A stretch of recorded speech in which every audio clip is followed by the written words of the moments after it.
Hey everybody, welcome back to the channel. This is episode 5 of the 1987 Mk1 Mr2 build. So far, I haven't done much in the last couple of weeks. It's been a lot of bad weather, snow, ice, a lot of that has been going on, and it's been bitterly cold outside, and I myself was not going to be out here making a video in the bad weather. Didn't want to deprive you guys of content because I did promise you guys that we would be doing a test drive in the car to see how she handles, how she, actually handles the road, and some of the opportunities that we may face with the car, being that I haven't really driven it. And so this will be the first time that I've actually taken it out for more than just to move back and forth since I've had the car. So you guys, as well as myself, will actually be experiencing this all at the same time. Over the last couple of weeks with the bad weather, I tried to make sure that I preserved the car as much as possible. So what I did do was I covered the car. I bought a car cover, covered it up just to make sure that it wasn't covered in ice and debris, and just to try to preserve the paint as much as possible, being that we still have a lot of work to do. Little things, but still, little things add up. So this week coming, I'm actually supposed to be picking up a radio for it. I'm going to get a double din radio for it. So hopefully in the next episode, I'll have the double din radio ready to go, and I will try to complete the install on the next episode. I've also done some research on some wheels. I've seen a nice set of wheels that I'm looking to get. Currently, they're out of stock. I tried to pick them up from an online retailer, and as of right now, they're out of stock. So I'm going to have to just keep checking back and forth to see if I can find the rims that I'm looking for. And once I'm able to find those rims, then I'm going to go ahead and get a complete wheel and tire package, have them all mounted and balanced, and then I'm going to go ahead and install them on the car. So be on the lookout for those updates in the near future. So with that being said, let's go ahead, let's take a look at the car, and let's take it out for a test drive. All right, so as you can see, here she is. The 1987 Mr2, and as you can tell, she is still as clean as she was before, being that obviously there's snow and ice on the ground. Like I said, I had it covered with the car cover, so we're going to go ahead and take this out on the road. Let's get the keys out, and let's take it for a drive. Make sure I don't slip and fall on this ice. That would make some interesting content. Let's see. All right, let's get in here. Let's take it for a ride. All right. Oh, wait, let me turn this camera around. Let's see if I can. See if I can move this mount here. See if I can demount it and maybe mount it on the back glass. Ew, gross. That's not very nice.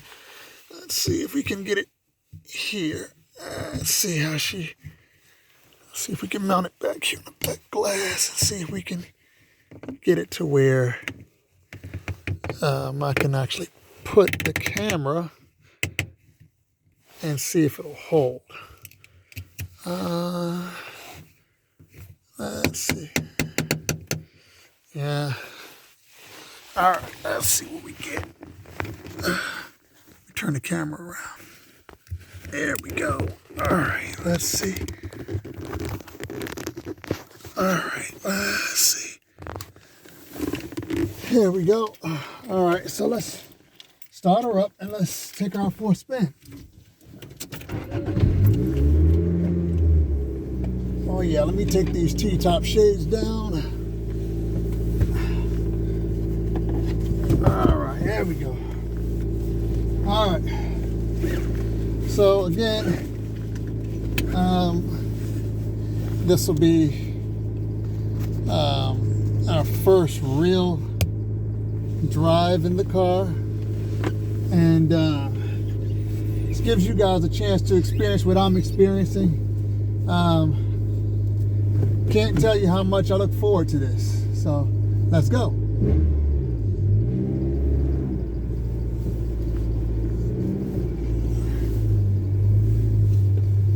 All right. So yeah, we're off. So yeah, so in some of our upcoming episodes, I'm actually going to talk to you about pricing, the breakdown on what I paid for the car. I know that some of you have sent out you sent out questions in the comments, wanted to know how much I paid for the car, that kind of thing, how much work's been put into the car. So far, I will tell you, it hasn't cost me a lot. And what I mean by that is, again, when we get to our a little later in the process, once I get some of the other things that I'm looking forward to getting done on the car, I'm going to give you guys a breakdown of exactly what it's cost me for the car, how much I've put into it, and basically the total cost of everything. Again, this is not going to be a show car. This is a personal car. So this is for me, just to enjoy. Again, it's been a hobby of mine for years, and so it's nice to actually have something that you really want and that you really appreciate. I know that I appreciate the car, and I appreciate the brand. I mean, this Toyota brand for the 80s, it's definitely a stellar performer. Didn't have the most horsepower. I mean, anybody that's been an MR2 owner will definitely tell you that that this particular car has not been a car that that had a lot of horsepower, unless there was a lot of modifications done to the car. And so I'm not looking to go extreme high horsepower or anything like that. I'm just looking to just enjoy the car, and have it as a leisure vehicle. That's all. But also wanted to share with you all, some of the inner workings, some of the quirks, some of the good things that I like about the car, some of the bad things that I dislike about the car. Nothing that's awful, but there are some opportunities with this particular car. Hopefully we can get it updated just a bit. Nothing too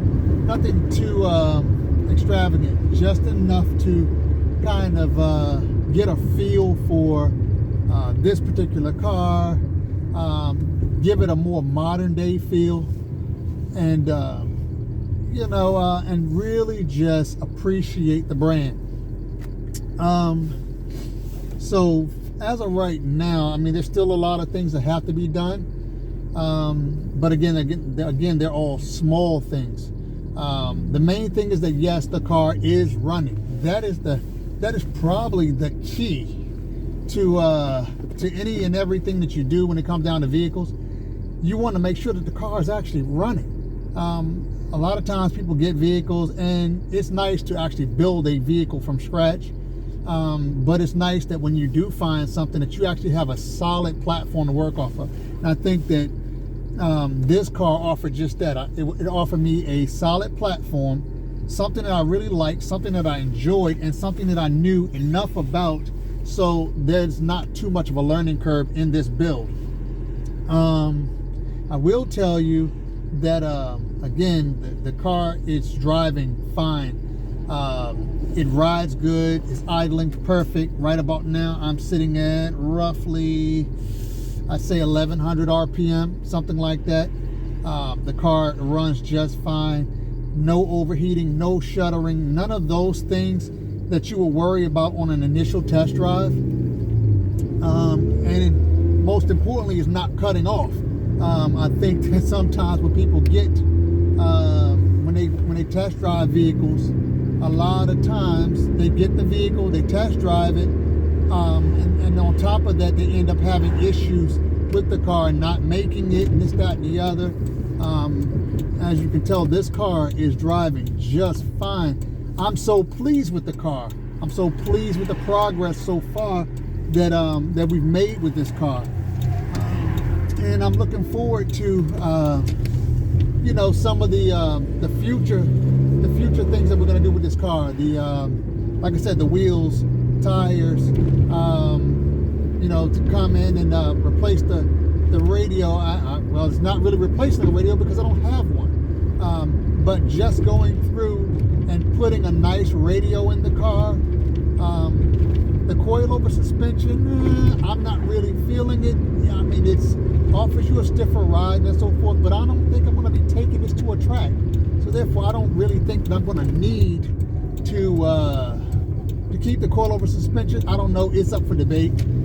Please leave me a comment. Let me know what you guys think about the coilover suspension, because I might be willing to part with the coilover suspension and just go back to factory suspension. I haven't made up my mind yet, but let me know if you guys think that maybe I should get rid of the coilover suspension and go back factory. Just standard stock suspension. After all, I'm not planning to take this on the track or anything like that. I just want to just enjoy the car and enjoy the ride. All of these mid-engine cars, any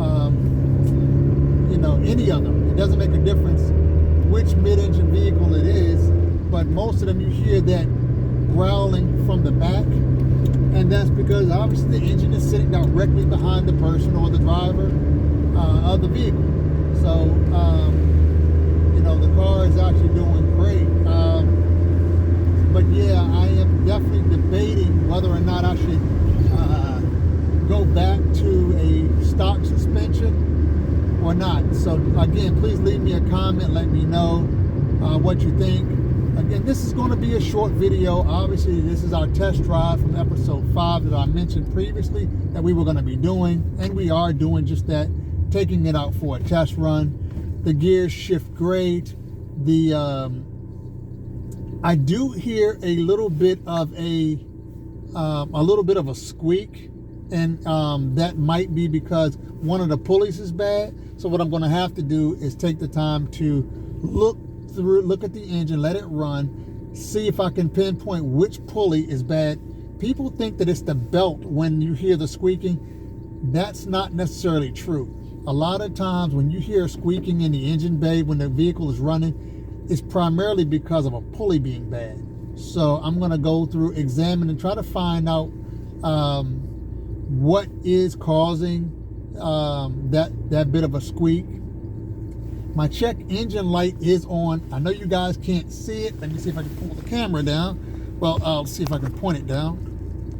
I don't know if, yes, you can probably see it from there, but the check engine light is on. It's not flashing, but it's on. It's not stopping the progress and the motion of the car. So what I'm going to have to do is figure out what's causing the check engine light to come on. So that'll be something else that we'll have to look into again throughout this process. And this is a part of it.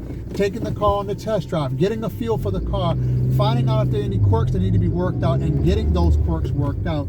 So two things that we know for now need to be done in upcoming episodes, which we'll have to examine, which will be the check engine. We'll need to figure out why that check engine light is there. In addition to that, and it could be because of the oil pressure gauge is not working. Again, this is a 20 valve engine in here, so when you input the 20 valve engine, when you replace the original 16 valve 4AGE for the 20 valve 4AGE, they don't use the same oil pressure sensor. And so what you're going to have to do at that point, if you haven't already done so, is to replace it with the original 4AGE 16 valve oil pressure sensor. So with that in mind, that's something else that we're going to have to research and see if that's the cause. But in the meantime, we'll also have to investigate why the check engine light is on. Again, it's not flashing, the car's not stalling or anything like that. It doesn't seem to be starving for air or any of those things. The vehicle is running great. However, there is an opportunity when it comes to figuring out what's causing the check engine light to come on and stay illuminated, as well as that squeaking sound coming from the engine compartment. It's not very loud, but it's just loud enough. And so with that in mind, I'm going to have to figure out exactly if it's a pulley, which pulley it is, because again, most of the time it is a pulley that causes the that squeaking sound from the engine compartment. I do hear a little bit of a wobble sound, or a clugger, thugger, thug type of sound, which is coming from from the suspension area. And so again, I'm not really a big fan of these coilovers. I am thinking about maybe I'm thinking that I should maybe change them and go back to factory setting. But again, we'll cross that bridge when we get there. The main thing is that the vehicle is running, and it's running great. So all these other items and little things that need to be done, again, that's all a part of the process. And so I'm happy to actually find out that I'm having some of these concerns and issues now. So by the time I actually get a little deeper into this build, I can safely say, hey, look, you know what? I've done this, I've done that, as well as some of these items, and we've worked out the kinks. Again, that's all a part of the process. I'm excited about it, but the vehicle is definitely performing the way I would want it to perform. It sounds great, it feels great, and I'm excited. So I mean, I know this is a shorter video, but I wanted to let you all know that I'm really enjoying this process. Hold on, let me take this down. All right. So, you know, again, the car is driving great. There's the check engine light we were talking about. As you see, my oil pressure gauge is on L, and it shouldn't be. It should be somewhere closer to the mid mark, and it's not. So I know that I think we talked about this in the very first episode, that that the oil pressure gauge wasn't reading, but I wasn't low on oil or anything like that. Let me get out. But yeah, again, the car rode great. I'm very pleased with the progress. I'm very pleased with the ride. I'm glad that you guys were able to get to go out with me on this ride, and actually got to experience the ride with me. And so, you know, one step at a time. Anyway, I'm going to go ahead and close up on this and just let you guys know that, again, we've got a lot of work to do. So I'll go back, obviously review the footage, and then I'll keep you posted. In the meantime, take care of you guys. You take care of yourselves and each other. And I'll look forward to seeing you guys in the next video. Please like, share, and subscribe this video. Give it a thumbs up. It helps the algorithm. It also helps you find content like mine, if you like builds like these. So anyway, thanks again for watching, and I'll see you soon on the next one.